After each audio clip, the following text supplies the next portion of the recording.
Another Veterans Day video, but probably won't go up till tomorrow. I'm going to go meet up with my dad, and actually I think my brother's coming along this time with his wife and mother-in-law.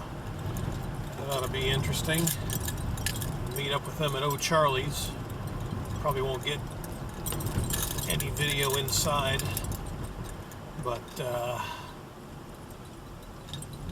yeah, it'll be good to, we usually do this Veterans Day thing with my dad every year. A nice place to park right in the middle of the street. And yeah, I thought we were going to go earlier in the day, but everything was kind of pushed to the evening. So that's where I'm at. Heading out there now to go meet up with them. And yeah, I guess we're going to have a evening dinner, get our free Veterans Day meal. O'Charlie's is pretty good. I usually get the big chicken pot pie, and I think they have a loaded baked potato. So yeah, maybe I'll get a picture of that at least. But yeah, my brother and all, they don't care to be on video, and same with my dad, so I'm not gonna like force the camera in their face and all that stuff. So just do a vlog to and fro. And go ahead, make a turn. There's only one way to go. That's a dead end. And yep, evening with my dad. And actually my mom won't be there because she's traveling. Wow, this slowpoke, how I could have made that light if this guy wasn't he's like trying to hit the curb or something. I don't know what his deal is. But wow. Come on, dude. Amazingly, the light might work with us here. Wow. Amazing. That thing usually turns pretty quick. Alright, now we'll get around this goof because I don't know what he's doing. So, yeah. Just a vlog to and fro. But, yeah, from my prior video, if you watched that, my quick trip to Little Caesars and talking about my Navy career, answering a couple of comments, yeah, that, from vets and all. Again, happy Veterans Day to you fellow vets that follow me. And yeah, some other stuff I didn't add to my story when I first signed up. Back when I was in high school, I was in the Air Force ROTC, but I only stayed in for 1 year. And but I took the military ASVAB test, as it's called, like every year. My sophomore year, which I did, so-so on. My junior year, I took it again, and turned out it was the same test, so I did better. I remember some of the questions that were on it, and corrected some of the ones that I made mistakes on. And then took it again for a third time in my senior year and scored really well on it, to the point where I was actually talked into submarines. They originally wanted me to go into the nuclear engineering field, to be a nuke ET, as it's called. But I was like, no, I don't want to be anywhere near the reactor, blah, blah, blah. There's a police officer. I'm going to go probably ruin somebody's evening. Waiting on this slow signal. But yeah, the recruiter tried to talk me into going into the nuke division, and I was not going to go for that. I was like, I want to do something in meteorology. Both the Air Force and Navy was what I was deciding on, and I wanted to be an aerographer's mate, which in military terms is a meteorologist.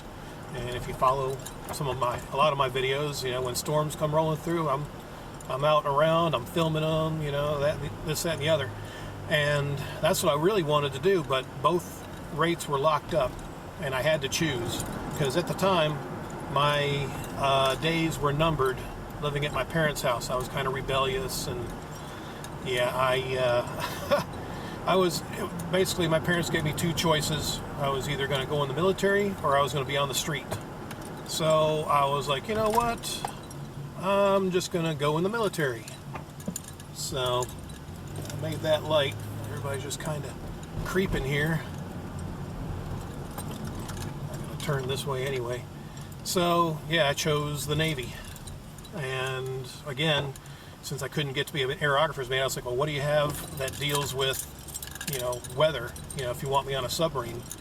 And they say, well, you could be a quartermaster. That was the rate at the time, and if I'm not mistaken, it has since been discontinued and merged with what they call the Navi-T division, Navigation Electronic Technicians. So yeah, I was actually in charge of driving the sub, and I was also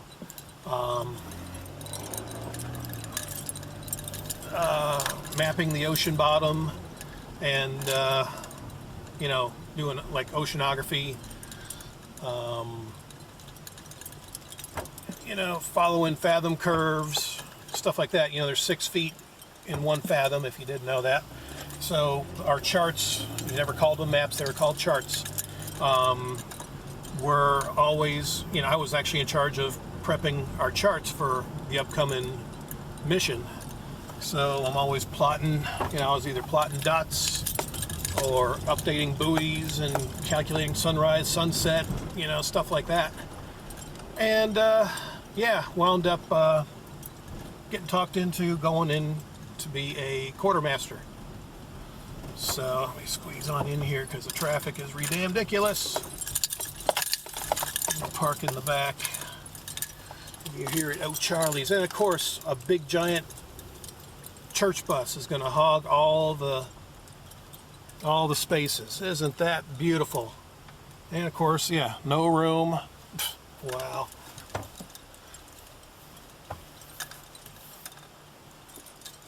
Come on, goof.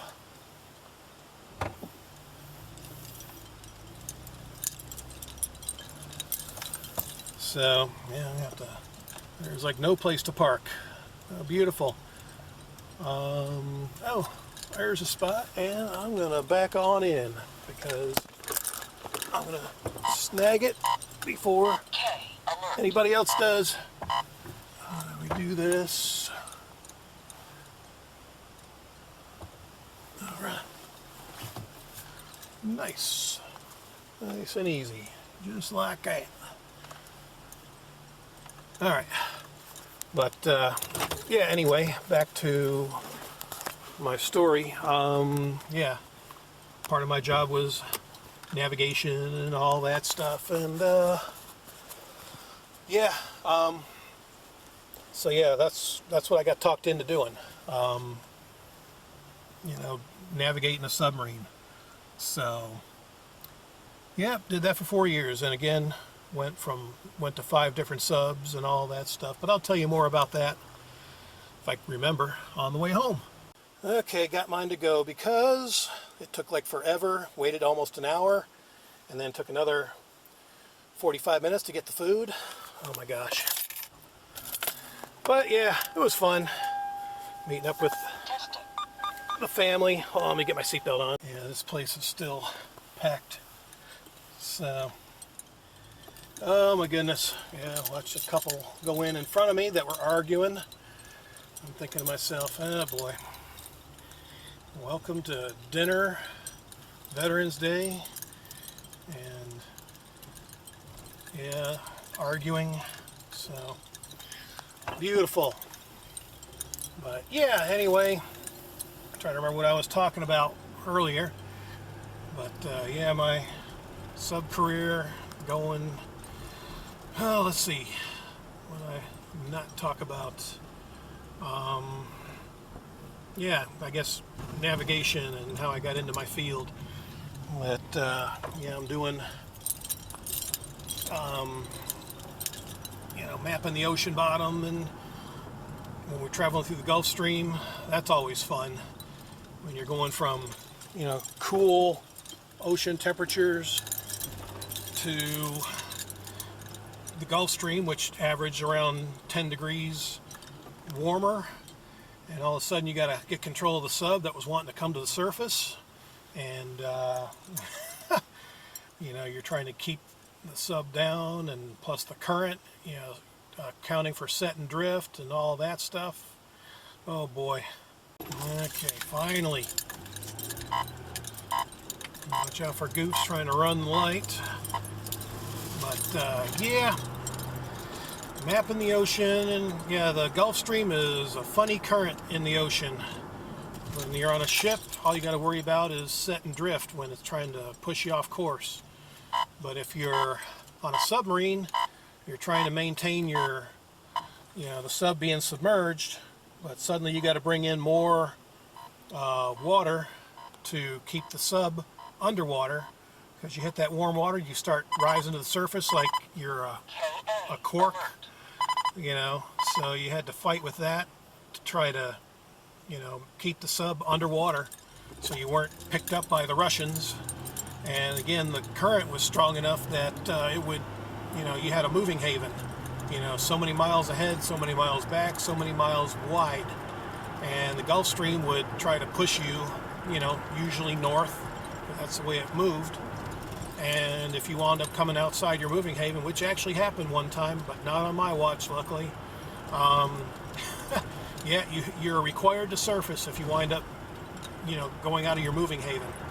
The quartermaster that was on duty, he was kind of a dense character that I remember. And yeah, wasn't paying attention. The Gulf Stream got a hold of us and sent us outside of our moving haven by about 2 miles. And once the officer, actually the captain, found out we were required to surface, he was relieved of duty.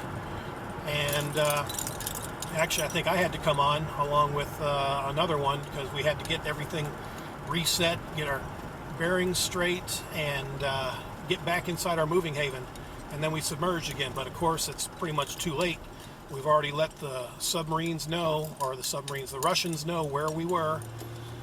So, you know, trying to go back underwater into stealth mode was basically pointless at that point in time. So, yeah, that's a little funny piece of history there. Luckily, I mean, you know, the only issue I think I had was I miscalculated sunrise and sunset one time out in the middle of the ocean. I was off by one time zone, and everything goes by Zulu time, which is usually Greenwich Mean Time. So I calculated for sunrise and sunset at like 6:30 a.m. in this one time zone. No, the sun was up. We were rigged for dark and blinded the officer of the deck. And I remember hearing the quartermaster, or the officer, yell, "Quartermaster, the sun is up." I was like, "Oh, sorry, sir. This is based on calculations at this set, you know, location and time." And we were apparently ahead of our in our moving haven by, you know, we were still in the moving haven, but we were ahead of our, you know, plotted course by about 5 miles, which was just enough to put the sun right on the horizon. And when you come up for periscope depth, you got to do all sorts of searches, you know, 360 degrees, make sure there's no close contact so you don't collide with a surface ship. And yeah, I was off by like an hour. Oops. So we immediately rigged for day instead of night, and you know, went about our merry way. So yeah, I can honestly say that was probably the only issue I think I ever had. You know, when I was in the Navy on, you know, submarines. So, but yeah, I remember that. That was a hard lesson learned when one of the other quartermasters was not paying attention to the Gulf Stream, and we wound up getting pushed out of our moving haven. And yep, we had to come to the surface and let everybody in the world know where we were, and that is not good for a submarine. So needless to say, yeah, that didn't go down well. He was relieved of duty. I think they made him even requalify for what they call Quartermaster of the Watch, QMOW, for the initials. And yep, I think he was back on back on the roll, I think like 2 weeks later. So, yepper, if I'm not mistaken, that was on my third sub when we were coming home from our 6-month Mediterranean run. Yeah, we were coming home, and I guess he got off kilter or wasn't paying attention, doing his job, and yeah, we wound up getting pushed out of our moving haven. So there you go, another little short story of my sub career. So we'll wrap this video up, and until next time, happy Veterans Day and adios.